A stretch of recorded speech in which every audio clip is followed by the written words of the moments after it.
Social media पर एक video तेजी से वायरल हो रहा है। वीडियो में एक मौलाना दावा करते हैं कि भगवत गीता में नमाज पढ़ने का तरीका बताया गया है और वो इसके समर्थन में गीता के 6 अध्याय का 10वां श्लोक भी पढ़ते हैं। यहाँ तक कि मौलाना जर्जिस ने भगवान श्री कृष्ण को लेकर दावा किया कि वो मुस्लिम थे और वो दीन इस्लाम का प्रचार करते थे। इतना ही नहीं, उन्होंने श्री कृष्ण को 5 वक्त का नमाजी भी बताया। हमारे भाई अगर बुरा ना माने तो कृष्ण जी भी 5 वक्त की नमाज पढ़ा करते थे। यकीन ना आए तो श्रीमद् भागवत गीता का 6 अध्याय का 10वां मंत्र देख लीजिए। योगी उज्जीत सततमात्मानं रहसि स्थिता एकाकी अच्युतात्मा निराशीर परिग्रह, जिसमें कृष्ण जी अर्जुन से कह रहे हैं कि हाय अर्जुन, ईश्वर की जब पूजा करो तो पूरे शरीर का योग करो। योगी, यूपी वाला नहीं। योगी युज्जीत सततमात्मानं, पूरे शरीर का योग करो। यानी पूजा सिर्फ खड़े होकर नहीं, पूरे शरीर के साथ होनी चाहिए और पूरे शरीर का योग होना चाहिए। आज हिंदू धर्म में चले जाइए, सिर्फ ऐसे हाथ उठाएंगे, ओम नमः शिवाय, बस हो गई पूजा। अब बस फिर क्या था। इस बयान के बाद सोशल मीडिया पर तीखी बहस छिड़ गई। कई लोगों ने इसे हिंदू धर्म ग्रंथ की गलत व्याख्या बताया तो कुछ ने इसे धर्मों के बीच समानता खोजने की कोशिश कहा। लेकिन सवाल यह है, क्या सचमुच भगवत गीता में नमाज का उल्लेख है? मौलाना ने आखिर कहा क्या? उन्होंने किस श्लोक का हवाला दिया और उस श्लोक का वास्तविक अर्थ क्या है? आइए समझते हैं। मौलाना के ज्ञान नहीं है। मौलाना केवल अपना वाहवाही करने में अधिक बात बोली गए। अरे जब 5000 वर्ष पहले के बात है, ये लोग 13-14 साल 100 बरस के ये लोगों के इतिहास है, मुसलमान के है। एक बहुत कम इतिहास है। वो लोग पहले के रहे, वो गरीब न मुस्लिम धर्म रहा, न बौद्ध धर्म रहा, न ईसाई धर्म रहा, न कोनो धर्म, खाली एक सनातन धर्म। ये जो कह रहे मौलाना साहब, इनके बात के कोई महत्व नहीं है। कृष्ण क्या थे? वो तो सर्वव्यापी थे। वायरल वीडियो में मौलाना जर्गिश अंसारी ये कहते सुनाई दे रहे हैं कि नमाज केवल इस्लाम की इबादत नहीं है, बल्कि भगवान श्री कृष्ण ने भी भगवत गीता में उसी प्रकार की साधना का निर्देश दिया है। अपने दावे के समर्थन में वो भगवत गीता के अध्याय 6 श्लोक 10 का उल्लेख करते हैं और कहते हैं कि इसमें एकांत स्थान पर बैठकर ईश्वर का ध्यान करने की बात कही गई है, जिसे वो नमाज से जोड़ते हैं। इसी कथन से वायरल होने के बाद सोशल मीडिया पर विवाद शुरू हो गया।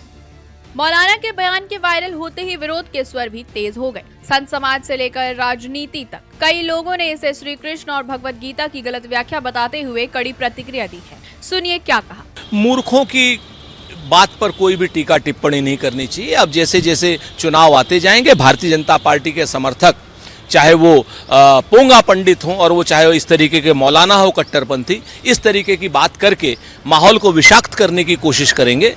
ऐसे लोगों के ऊपर तो कठोरता से कार्रवाई होनी चाहिए। मौलाना जर्जिस अंसारी ने कहा, हमारे भाई अगर बुरा न मानो तो कृष्ण जी भी 5 वक्त की नमाज पढ़ा करते थे।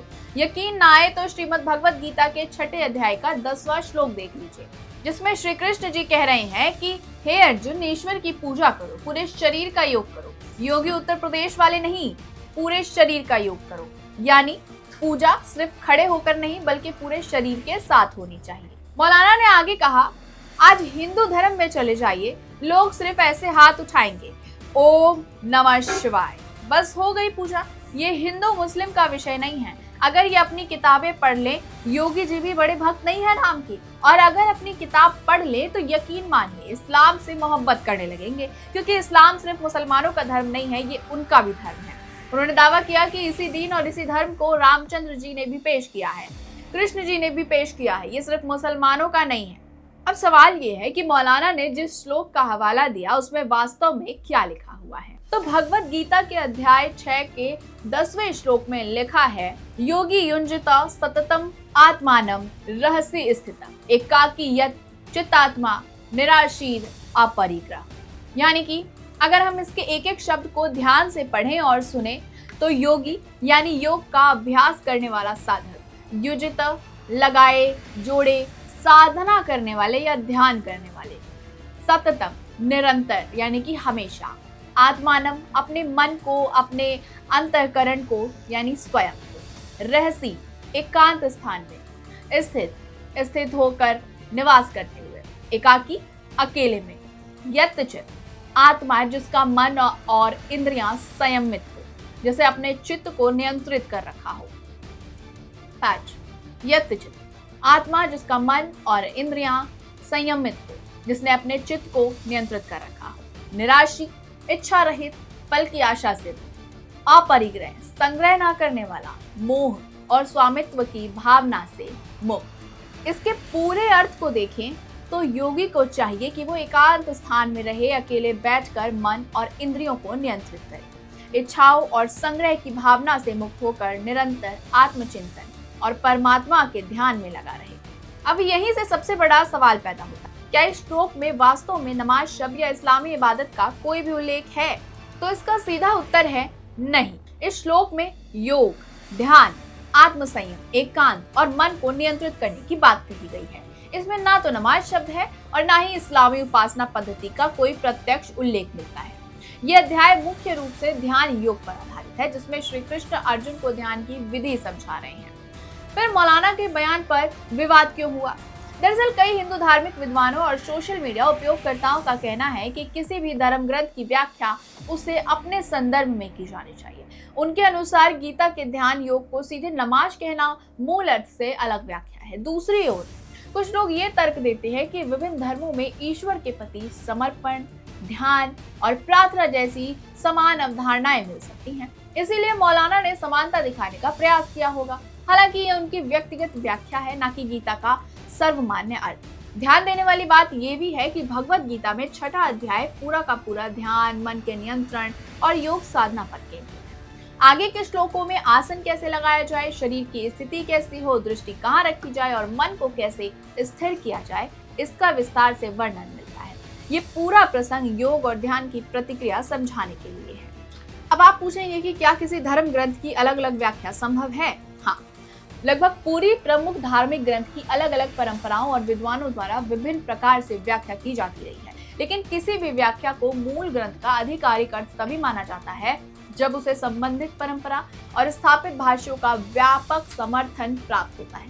केवल किसी एक व्यक्ति का दावा अपने आप में अंतिम सत्य नहीं माना जाता। इस पूरे विवाद से एक बड़ा सवाल ये भी निकलता है कि क्या अलग अलग धर्मों के बीच समानताएं खोजने की कोशिश संवाद बढ़ाती है, या फिर जब किसी धर्म ग्रंथ के मूल संदर्भ से हटकर तुलना की जाती है तो विवाद पैदा होता है। यही कारण है कि धार्मिक ग्रंथों की व्याख्या करते समय संदर्भ, भाषा और परंपरा तीनों को समझना बहुत जरूरी माना जाता है।